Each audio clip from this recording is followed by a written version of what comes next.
Alright guys, so Lightning Overdrive is coming out this week. It releases Friday. I've already done a video on the channel actually with some booster packs from Walmart, but I do have a box coming in and I look forward to that.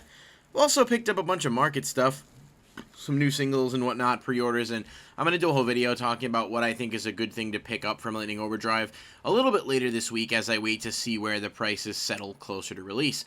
But there has been a lot of movement on the market, a lot of stuff is falling down in price, and there's quite a bit to talk about, so let's jump right in to today's Ion Market.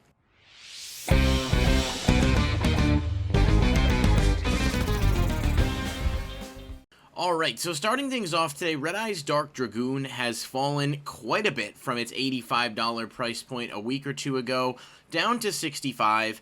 Now, I'm not really sure what the reasoning is behind this. If we disregard the Korean one there, the cheapest is $65.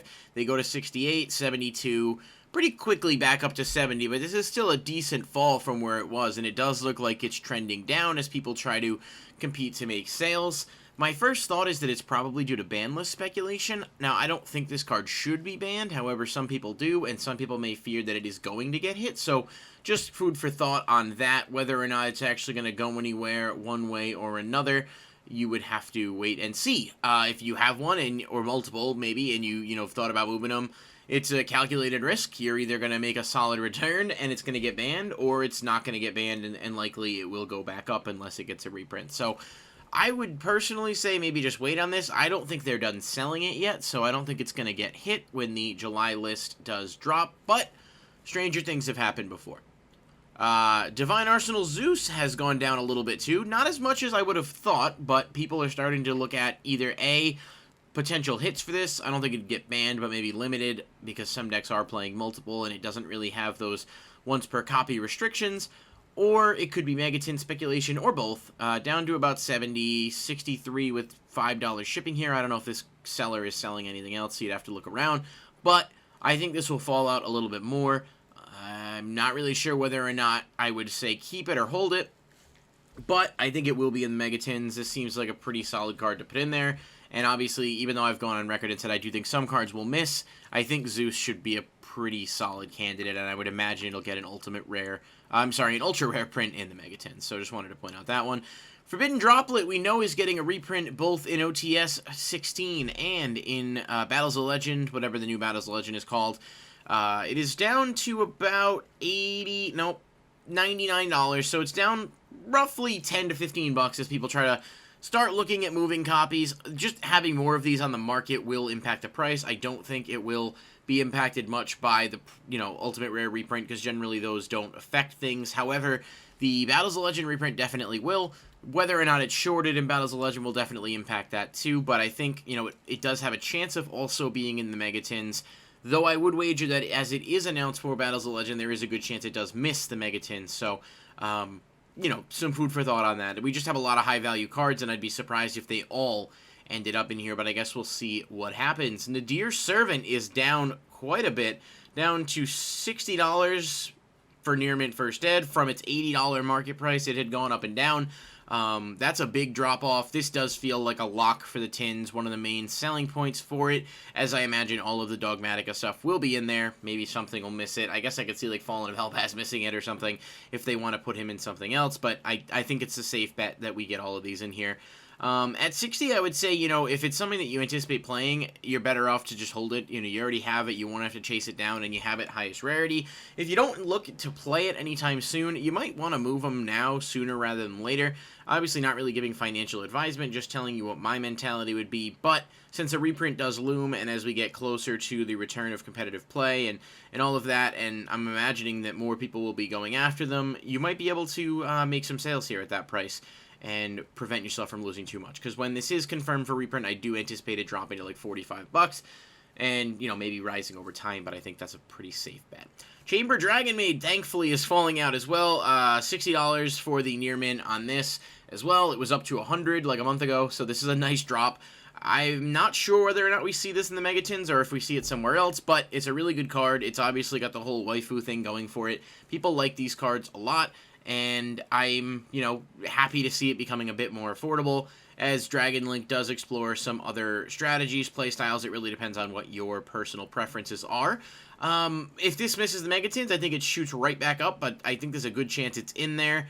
So again, just kind of weigh whether or not it's worth it for you to hold on to these or try to catch some of the momentum while it's still relatively high. There's a good chance it goes up, a good chance it goes down and does get a reprint, but there's always that slight possibility that it misses. Shadalsism is down a ton as well from 40. It's at 22 bucks. This feels like a lock for the tins, and it does feel like the chance to move this at a high price is pretty much gone, at least for the time being. Basically, we'll just call it $20. I think ultimately this does have a chance to get a secret rare upgrade in the tins, which would thereby, lower the ultra at least a bit, probably somewhere between 12, 15 when all said and done. If you were going to sell this, I probably would have sold it at its peak of like 40 bucks. Now it's probably not worth selling unless you just have extras or don't need it. We could see these copies disappear and go back up to 30, but it looks like it's trending in the downward direction. Ecclesia is down a bit to $20. This is super rare, so that's not really relevant in this case because it's Japanese, but this is a really good card. $60 for a playset is pretty solid. I do think, again, this will be in the Megatins. It's probably going to be a secret rare, maybe a super. This should be relatively affordable when it does get its reprint and should hopefully drive the ultra down a little bit, but it's at its lowest since, the initial couple months after the set came out. Another drop is Soul Servant. This was up to like 35 bucks, and now there's near mints for 15 and change. Now that's an unlimited, but there's also a near mint first ed for 20, and it does look like people are competing for sales as this drops a bunch from where it was when we last covered it, even versus the market price of 32. Maybe some speculation it'll be in King's Court, as it looks like we're not going to get Legendary Duelist 3. Maybe. It's not confirmed, and I'll be definitely happy to admit I'm wrong if we do get it. But right now, that's what it looks like. Soul Servant is a really good card. I think the best piece of singular Dark Magician support that the deck has. But, yeah, this is a pretty good price. It might be worth scooping at $15, but there aren't many. You can grab the three here. These are Unlims, and then you can grab, the first ed. But, there's only one copy, and you're going to be paying $25 for others. So just, food for thought. But it is at a low, and it's definitely moving down, so it might be a chance to snag it. Now, talking about cards that are not moving down, Scrap Chimera. There is some Unlims at relatively affordable prices, though not many. After this one copy for 39 bucks, that'll probably be gone by the time I finish editing this video. $60 for the cheapest near mint first ed, very quickly up to 80. Market price is rising, and the quantities are just not there. This moderately played for 65. This guy's bold trying to get that. Core TCG's got it at 60. Obviously, a reputable seller. There's just not much there for it, and this is the real money card that you're going to have to go after if you want to play the deck. Scraps have evaded reprint for a long time. This card came out in like 2011 or 2012 or something. So, yeah, it's been a long time, and definitely it could use a reprint. I just don't think you're going to see a ton of these replenished on the market, given the scarcity of the card and how good it'll be in that engine.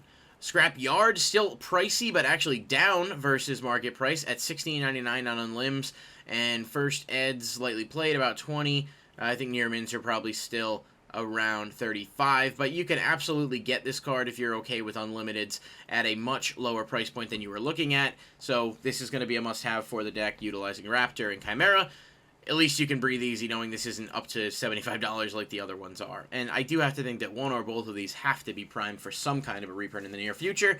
But if you're playing in remote duel events or even locals or even getting ready to go back to competitive events once they announce that, you don't necessarily have the luxury of time if it's a card that you need. So it's not the worst price right now at 17 for near mint Unlim.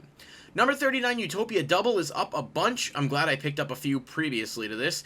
$15 for the Unlims, and first eds are about the same. This is a really, really good card in general that, has come in and out of favor in anything that's playing rank 4s. But the new Utopia Zexal weapon support can absolutely make use of this. I think it'll be a really good card to have. And given that it was dual power, and I don't really see any inherent reason to think it's going to be reprinted. However, they did tease Utopia support in King's Court. This could be slotted in there maybe as a collector rare or a reprint in general, so just keep that in mind when deciding whether or not you want to go after them. Ignis Island is up versus market price at $28. This has seen buyouts before. However, we do have the Dark Infant at Ignister coming out now in Lightning Overdrive. It's a really, really good Link 1 that searches this, so this may be the card's best chance to actually stay up for a while. But again, Megaton seems likely for this. It's just there's so many cards that are high value because of the pandemic, because of shortages, because of how long it's been since they've been reprinted, and now I think we're going to see a large cooling off of the market when some of these cards come out as that value shifts elsewhere. So if you have them, you might want to make a sale at $30 because that's a pretty good price. I would not buy them at this price unless you absolutely have to. I do think they will fall back out and probably settle somewhere around $20. Maybe I'll be wrong, though.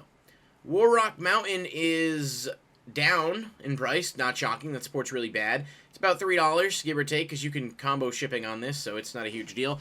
I actually sold mine at $6. I think that was the peak of where they were going to go. This, you know, until War Rock gets decent support, which seems less and less likely with each set, this card is going to continue to flounder. A couple things left to touch on today. Number 90 Galaxy as Photon Lord is up. I just wanted to mention it because it is really solid with the Abyss stuff and just generally as a really good rank 8 that has no other printings.